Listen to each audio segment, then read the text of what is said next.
Welcome back again. We are discussing principles of experimental design. We have discussed the first two principles, replication and randomization. Now we discuss in this lesson local control. What is the principle local control?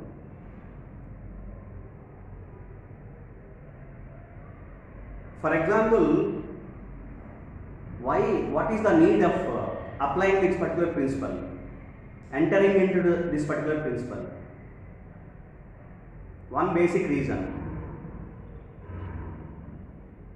Even though we are applying replication and randomization, two particular principles properly to the experimental units, to the experimental material, to the entire experimental material.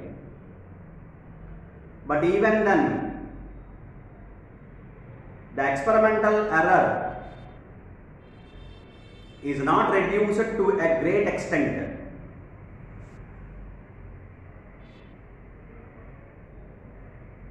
Then what we have to do? Then the question is what we have to do. Then the question arises. Then what we have to do?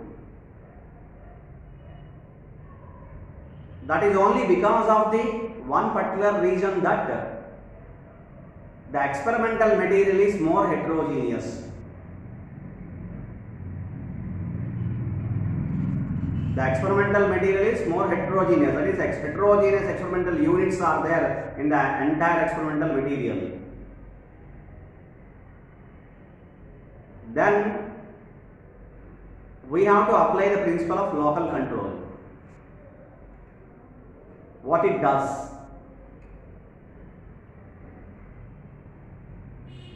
By using the principle of local control, the definition of local control, it is a process of dividing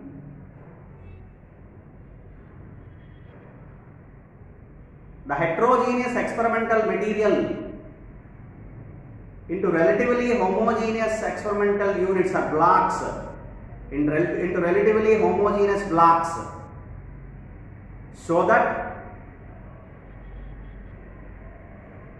the experimental units within the block are as homogeneous as possible,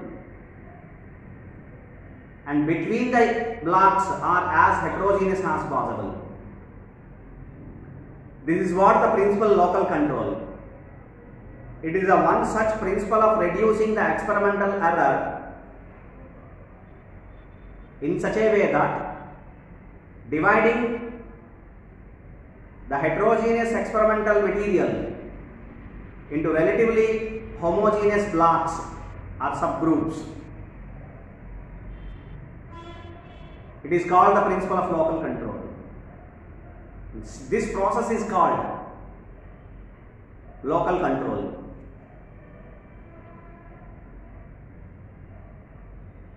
For example, it is usually happen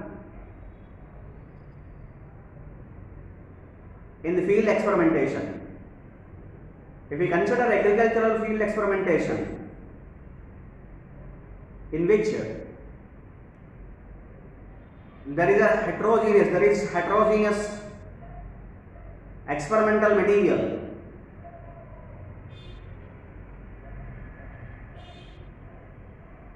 even though we have applied the principle of replication and randomization, that is, the experiment is conducted more than once.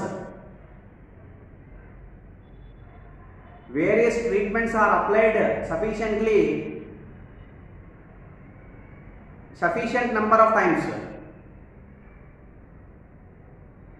to various experimental units, randomly allocating the treatments to sufficient number of times, sufficient number of times, whichever the number is, repetitions are sufficient, we feel that the number of times we have conducted the experiment. But even then, due to the fertility soil, due to the difference of soil fertility, due to the erratic fashion of the soil fertility, heterogeneity of the experimental material is shown in the experimental material due to the uncontrolled factors of variation. The experimental error is not reduced to the great extent what we have expected.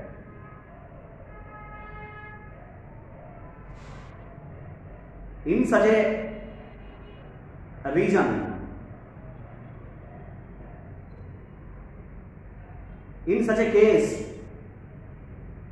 we have to apply one principle called local control. You see the terminology, local control, controlling the variation, controlling the error. What we have to do? We have to divide the entire heterogeneous experimental material into homogeneous blocks.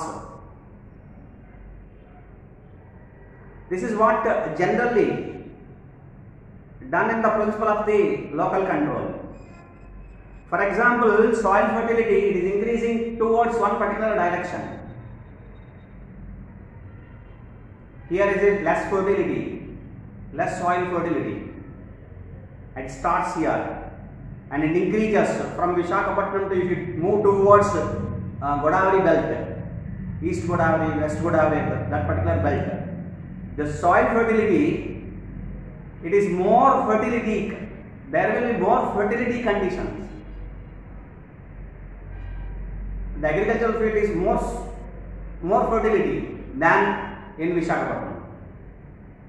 The Visakhapatnam to, if you move towards East Godavari, West Godavari, in this direction.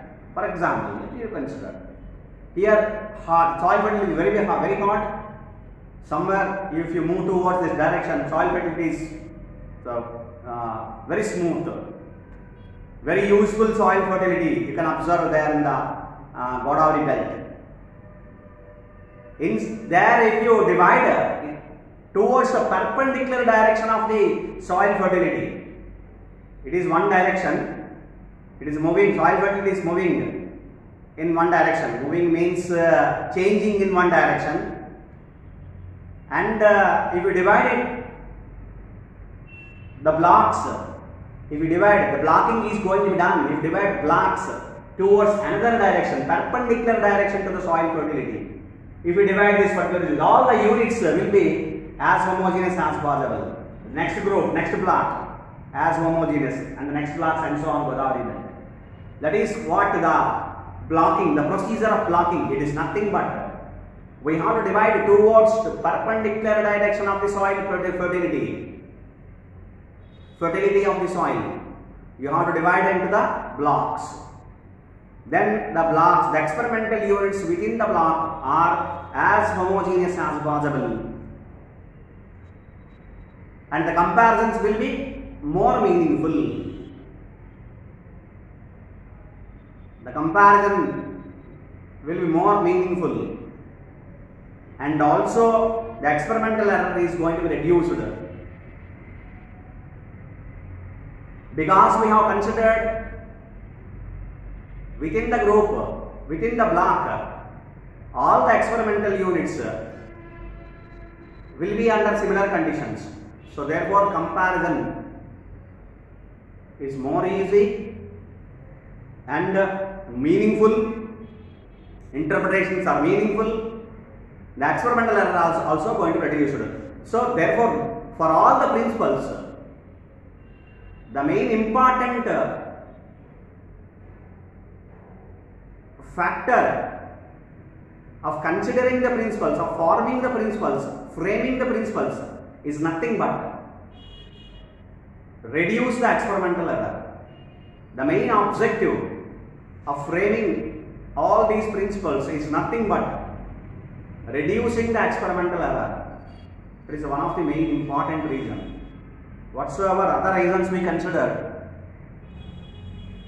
but of course somewhere there are many disadvantages for this particular local control principle as well. blocking, dividing blocks, whatever we specified, soil bed will be moving in, changing in one direction, it may not be possible. After dividing the groups as well, the homogeneity may not be maintained. Some particular unit may be more hard than the other units within the block as well. So, by having homogeneous experimental units in the block, it is not possible always. So, therefore, local control principle, it is not so easy. So, which are the some disadvantages of this particular design, this particular principle, local control? So, these are the principles: replication, randomization, and local control, which are known as principles of experimental design. This is one of the very important question in the examination as well. So, these are the principles of experimental design. Hope you understand. Thank you.